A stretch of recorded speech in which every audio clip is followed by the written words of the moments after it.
ڈالنا ہے, کسی اور جیل میں ڈالنا ہے, کسی اور جیل میں ڈال دیں, جتنا عرصہ مجھے جیل میں رکھنا رکھیں, لیکن میں اس نظام کے ہاتھ پہ بیعت نہیں کروں گا, میں سرنڈر نہیں کروں گا. میں پاکستان کے ساتھ اور پاکستانی قوم اور پاکستان کے عوام کے ساتھ میں غداری اور بے وفائی نہیں کروں گا, اور میں اپنے موقف پہ کھڑا ہوں اور اپنے اس موقف سے پیچھے نہیں ہٹوں گا.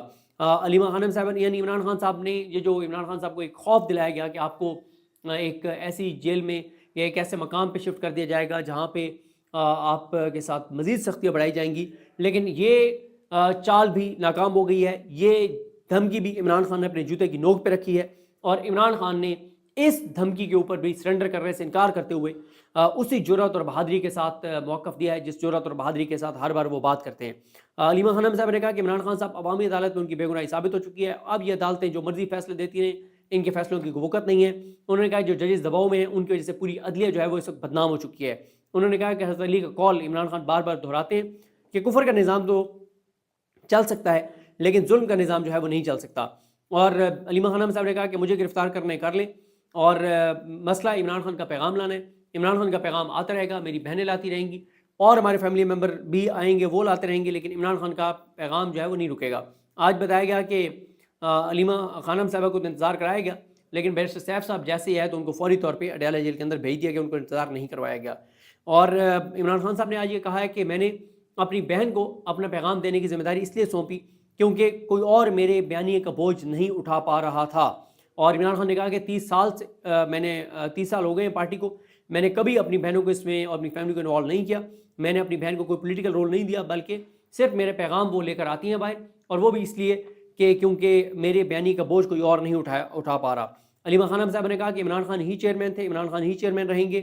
اور انہوں نے کہا کہ ہم نے عمران خان صاحب کو جا کر بتایا کہ آپ کی برتھ ڈے کا جو ٹویٹر ٹرینڈ تھا وہ پوری دنیا میں ٹاپ پہ تھا, اور سوشل میڈیا پر جو آپ کے برتھ ڈے کے ٹویٹس ہیں, جو ویڈیوز ہیں, جو ٹک ٹاک, انسٹا, دیگر پلیٹ فارمز کے اوپر, ٹویٹر کے اوپر 2 ارب اس کے امپریشنز تھے. تو یہ بات انہوں نے کہا کہ ہم نے عمران خان کو یہ بات بتائی, اور انہوں نے کہا کہ عمران خان بہرحال جی انہوں نے یہ بتایا کہ وہ ڈٹے ہوئے ہیں اور وہ کسی طرح سے پیچھے ہٹنے کو تیار نہیں ہیں. دیکھیں بات یہ ہے کہ اس وقت بیانیہ, اس وقت پاکستان کے اندر ایک ہی شخصیت میٹر کرتی ہے, اور وہ ہے عمران خان. ہر چیز عمران خان کے گرد گھومتی ہے, اور پورا سسٹم اتنا ایکسپوز ہو گیا ہے کہ آپ ایک چیز اندازہ لگائیں نا, یعنی اس سے زیادہ پاکستان کے لوگوں کے شعور کی بیداری اور کیا ہو سکتی ہے کہ نون لیگ اور پیپلز پارٹی کو کہا گیا کہ لڑ پڑو آپس میں. ٹی وی چینل سارے اس کے اوپر بات کر رہے ہیں. نون لیگ اور پیپلز پارٹی والے ڈیلی 10 پریس کانفرنسز ایک دوسرے کے خلاف کر رہے ہیں, 10 پریس کانفرنسز. اور میں آپ کو بتاؤں پیپلز پارٹی والے جو مریم نواز صاحبہ کے خلاف پریس کانفرنس کر رہے ہیں وہ انتہائی بلو دا بیلٹ. اور مطلب میں اب آپ کو میں ٹویٹ بھی کر دوں گا, میں اس کا حوالہ نہیں دینا چاہ رہا تھا, لیکن یہاں تک ایک رہنما کی میں پریس کانفرنس سن رہا تھا, انہوں نے کہا مریم نواز آپ میک اپ کر کے بڑی پیاری لگتی ہیں اور آپ کو یہ الفاظ زیب نہیں دیتے. آپ اندازہ لگائیں کہ کس طرح سے سطحی باتیں وہ کر رہے ہیں پیپلز پارٹی والے, کسی طرح سے سوشل میڈیا کے اوپر ہائپ ہم کریٹ کر لیں. پھر وہ ایک پیپلز پارٹی والا کہہ رہا ہے کہ یہ جو عظمہ بخاری ہیں یہ پیپلز پارٹی میں پہلے تھیں اور ہمیں بھی پتہ ہے کہ کیسے یہ پیپلز پارٹی میں آئی تھی, یعنی ان کے کریکٹر کے اوپر وہ اٹیک کر رہے ہیں. لیکن لوگوں نے اس چیز کو گھاس نہیں ڈالا, لوگوں نے اس کو اگنور کیا. پھر ایک کہہ رہے ہیں پیپلز پارٹی کے رہنما مریم نواز صاحبہ آپ کی جو شاہی خاندان ہے ان کے ساتھ رشتہ داری بھی رہی ہے, اور مطلب اس طرح کی سطحی بلو دا بیلٹ چیزیں کر کے بھی پیپلز پارٹی کوئی سوشل میڈیا کے اوپر ہائپ کریٹ نہیں کر پا رہی. اور پھر آپ دیکھیں پاکستان کے لوگ بہت کلیئر ہیں. پاکستان کے لوگوں کو اچھی طرح پتہ ہے کہ یہ جان بوجھ کے لڑ رہے ہیں, یہ نورا کشتی ہے. کیوں؟ آج اگر پیپلز پارٹی واقعی نون لیگ سے ناراض ہے, بڑا آسان حل ہے, آج زرداری بطور صدر شہباز شریف کے اعتماد کا ووٹ لو تو حکومت گر جائے گی. 24 گھنٹوں میں حکومت گر جائے گی شہباز شریف کی, اور جیسے شہباز شریف کی حکومت گرے گی پنجاب حکومت بھی گر جائے گی. 24 گھنٹوں میں حکومت گر سکتی ہے. آپ کیا ڈرامے کر رہے ہیں؟ پھر ایمل ولی کو دیکھ لیں, وہ ڈرامے کر رہا ہے. وہ بھی لوگوں نے اس ساری چیز کو لوگوں نے کوئی اس کو لفٹ نہیں کرائی. ہاں کیونکہ یہاں پہ معاملہ تحریک انصاف کی کے پی کی گورنمنٹ کا آ گیا تھا تو تھوڑی سی ہائی کریٹ ہو گئی. اچھا پھر آپ دیکھیں نا کہ کیا لوگ ہیں, ویسے قسم سے میں حیران ہوتا ہوں کبھی کبھی کہ یہ کیا لوگ ہیں, کیا سمجھتے ہیں.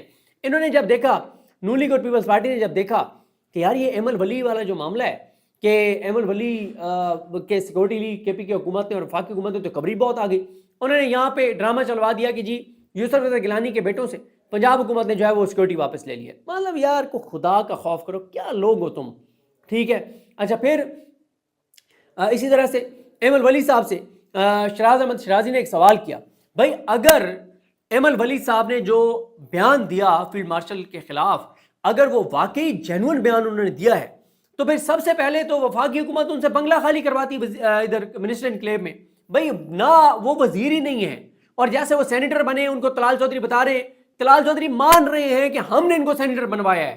اچھا آپ نے سینیٹر بنوایا ہے تو یہاں پہ 9 مئی کے کیسوں میں سینیٹر اعجاز چودھری، شبلی فراز، جن کا 9 مئی سے کوئی تعلق نہیں تھا، وہ سارے ڈی سیٹ ہو گئے، کنوکٹ ہو گئے. تو ان کو بھی کسی کیس میں کروا دیں، 24 گھنٹوں میں ڈی سیٹ ہو جائیں گے، ان کی سیٹی فارغ ہو جائے گی. اچھا یار ساری باتیں چھوڑ دیں، یہ اتنے ایکسپوز ہو رہے ہیں کہ ایم الولی سے بنگلہ تو خالی کروا لو. بنگلہ نمبر 7 جو شراز احمد شرازی نے کہا، جس پہ برہم ہو گئے یہ اپنا ایم الولی خان، جب ان سے شراز احمد شرازی نے پوچھا کہ آپ کب خالی کر رہے ہیں، کہتے ہیں کہ مجھے تم نے دیا یہ بنگلہ، اس نے کہا نہیں حکومت نے دیا، تو تم کبھی آ کے دیکھو نا وہاں اور کون کون رہتا ہے. بھائی آپ اس بات کو چھوڑیں کون کون رہتا ہے، آپ نے اتنی سخت بات کی ہے، حکومت نے آپ سے بنگلہ ہی خالی نہیں کروایا. بھائی آپ اس کا مطلب فکس میچ ہے نا.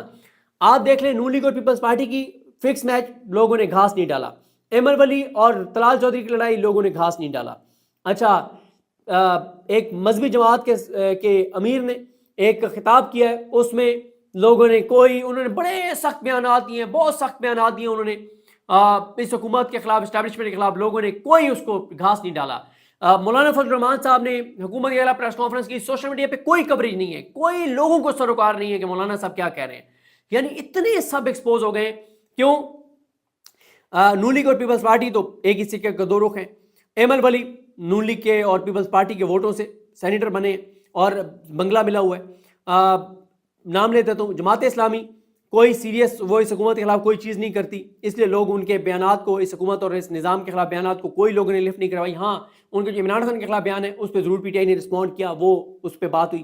مولانا فضل الرحمان صاحب کیونکہ 26 آئینی ترمیم میں اس حکومت کو انہوں نے ساتھ دیا اور اس حکومت کے خلاف کوئی وہ اس طرح سے چیزیں نہیں کر رہے، تو اس لیے ان کو بھی لوگوں کو پتا ہے کہ اندر سے اس حکومت کے ساتھ ملے ہوئے ہیں، تو ان کے بیانات کو بھی لوگوں نے لفٹ نہیں کروائی. پھر آپ آج دیکھیں کہ آج ایک اور چیز ہوئی کہ آج مولویوں سے ویڈیو بیانات جاری کروائے گئے ہیں مودی کے ایک بیان کے اوپر، جو کہ اے آئی جنریٹڈ ہے، فیک مودی کی تقریر تیار کر کے اس کے اوپر مولویوں کی مذمتیں اور بیانات جاری کروائے گئے. اس کو بھی لوگوں نے کوئی امپورٹنس نہیں دی.